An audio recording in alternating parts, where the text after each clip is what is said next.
We're on chapter 13 of Charlotte's Web. Good progress. Far into the night, while the other creatures slept, Charlotte worked on her web. First, she ripped out a few of the orb lines near the center. She left the radial lines alone as they were needed for support. As she worked, her 8 legs were a great help to her.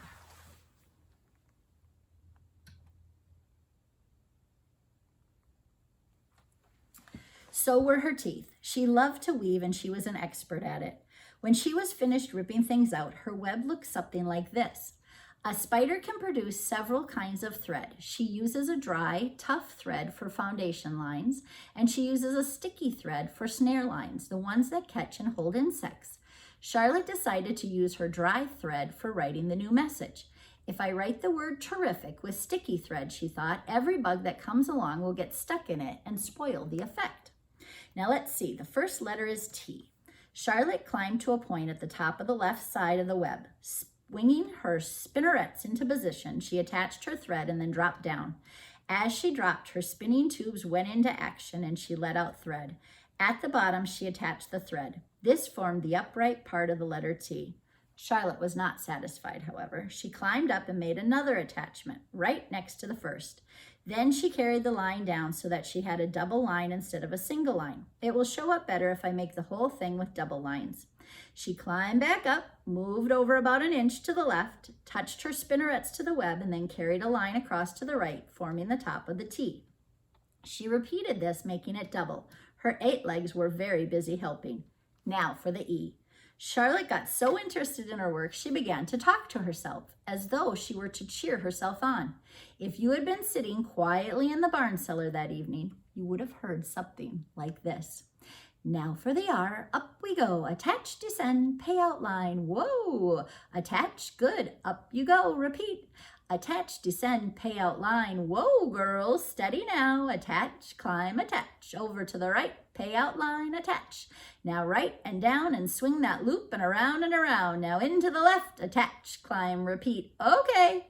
Easy, keep those lines together now, then out and down for the leg of the R, pay out line, whoa, attach, ascend, repeat, good girl. And so talking to herself, the spider worked at her difficult task. When it was completed, she felt hungry. She ate a small bug that she had been saving. Then she slept.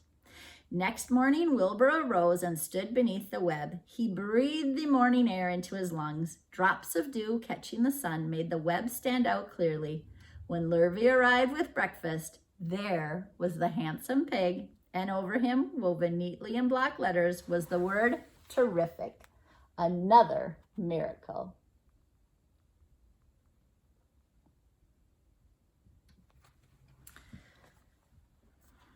Lurvy rushed and called Mr. Zuckerman. Mr. Zuckerman rushed and called Mrs. Zuckerman. Mrs. Zuckerman ran to the phone and called the Arables. The Arables climbed into their truck and hurried over.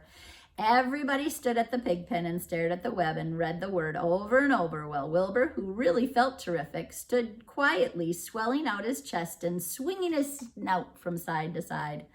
Terrific, breathed Zuckerman in joyful admiration. Edith, you better phone the reporter on the Weekly Chronicle and tell him what has happened. He will want to know about this. He may want to bring a photographer. There isn't a pig in the whole state that is as terrific as our pig. The news spread. People who had journeyed to see Wilbur when he was some pig came back again to see him now that he was terrific. That afternoon, when Mr. Zuckerman went to milk the cows and clean up the tie-ups, he was still thinking about a wondrous pig he owned.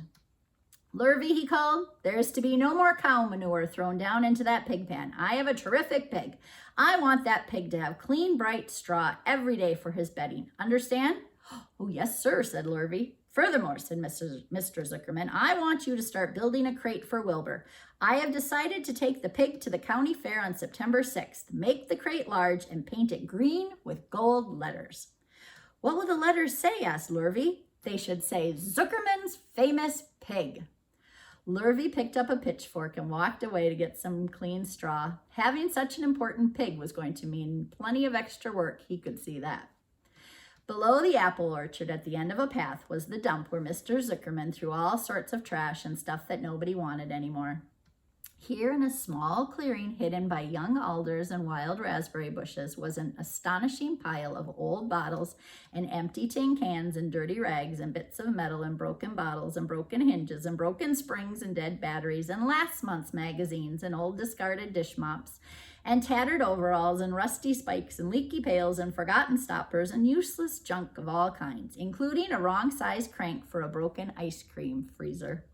Templeton knew the dump and liked it. There were good hiding places there. Excellent cover for a rat. And there was usually a tin can with food still clinging to the inside. Templeton was down there now, rummaging around. When he returned to the barn, he carried in his mouth an advertisement he had torn from a crumpled magazine. "How's this?" he asked, showing the ad to Charlotte. "It says crunchy. Crunchy would be a good word to write in your web." "Oh, just the wrong idea," replied Charlotte. "Couldn't be worse. We don't want Zuckerman to think Wilbur is crunchy. He might start thinking about crisp, crunchy bacon and tasty ham. That would put ideas into his head.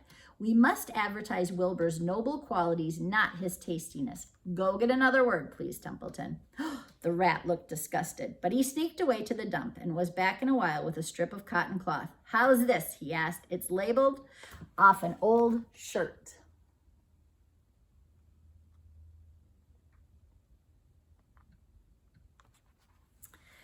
Charlotte examined the label. It said pre-shrunk. "I'm sorry, Templeton," she said, "but pre-shrunk is out of the question. We want Zuckerman to think Wilbur is nicely filled up, not all shrunk up. I'll have to ask you to try again." "What do you think I am, a messenger boy?" grumbled the rat. "I'm not going to spend all my time chasing down to the dump after advertising material." "Just once more, please," said Charlotte. "Oh, I'll tell you what I'll do," said Templeton. "I know where there's a package of soap flakes in the woodshed. It has writing on it. I'll bring you a piece of the package." He climbed the rope that hung on the wall and disappeared through a hole in the ceiling. When he came back, he had a strip of blue and white cardboard in his teeth. "There," he said triumphantly. "How's that?" Charlotte read the words, "with new radiant action." "What does it mean?" asked Charlotte, who had never used any soap flakes in her life. "How should I know?" said Templeton. "You asked for words and I brought them. I suppose the next thing you'll want me to fetch is a dictionary." Together they studied the soap ad. "With new radiant action," repeated Charlotte slowly. "Wilbur?" she called. Wilbur, who was asleep in the straw, jumped up. "Run around," commanded Charlotte. "I want to see you in action, to see if you are radiant." Wilbur raced to the end of his yard. "Now back again faster," said Charlotte. Wilbur galloped back. His skin shone. His tail had a fine, tight curl in it. "Jump into the air," cried Charlotte. Wilbur jumped as high as he could. "Keep your knees straight and touch the ground with your ears," called Charlotte. Wilbur obeyed. "Do a backflip with a half twist in it," cried Charlotte.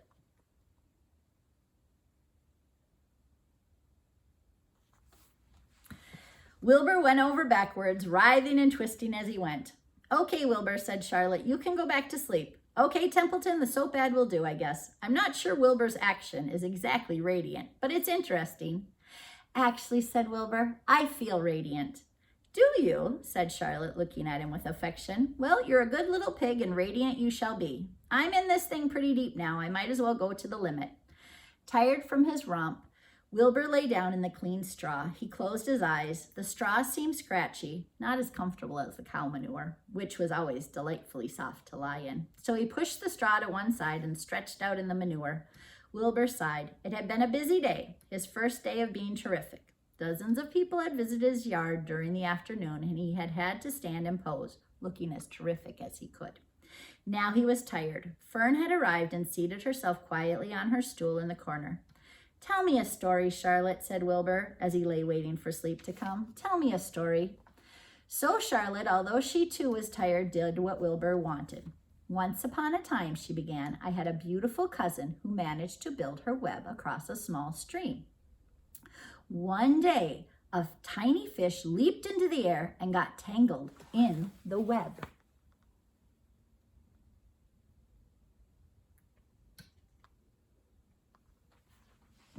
My cousin was very much surprised, of course. The fish was thrashing wildly. My cousin hardly dared tackle it, but she did. She swooped down and threw great masses of wrapping material around the fish and fought bravely to capture it." "Did she succeed?" asked Wilbur. Oh, it was a never-to-be-forgotten battle, said Charlotte. There was the fish, caught only by one fin, and its tail wildly thrashing and shining in the sun. There was the web sagging dangerously under the weight of the fish. How much did the fish weigh? Asked Wilbur eagerly. I don't know, said Charlotte. There was my cousin slipping in, dodging out, beaten mercilessly over the head by the wild thrashing fish, dancing in, dancing out, throwing her threads and fighting hard. First she threw a left around the tail. The fish lashed back. Then a left to the tail and a right to the midsection. The fish lashed back. Then she dodged to one side and threw a right and another right to the fin, and then a hard left to the head while the web swayed and stretched. Then what happened? Asked Wilbur. Nothing, said Charlotte. The fish lost the fight. My cousin wrapped it up so tight it couldn't budge. Then what happened? Asked Wilbur.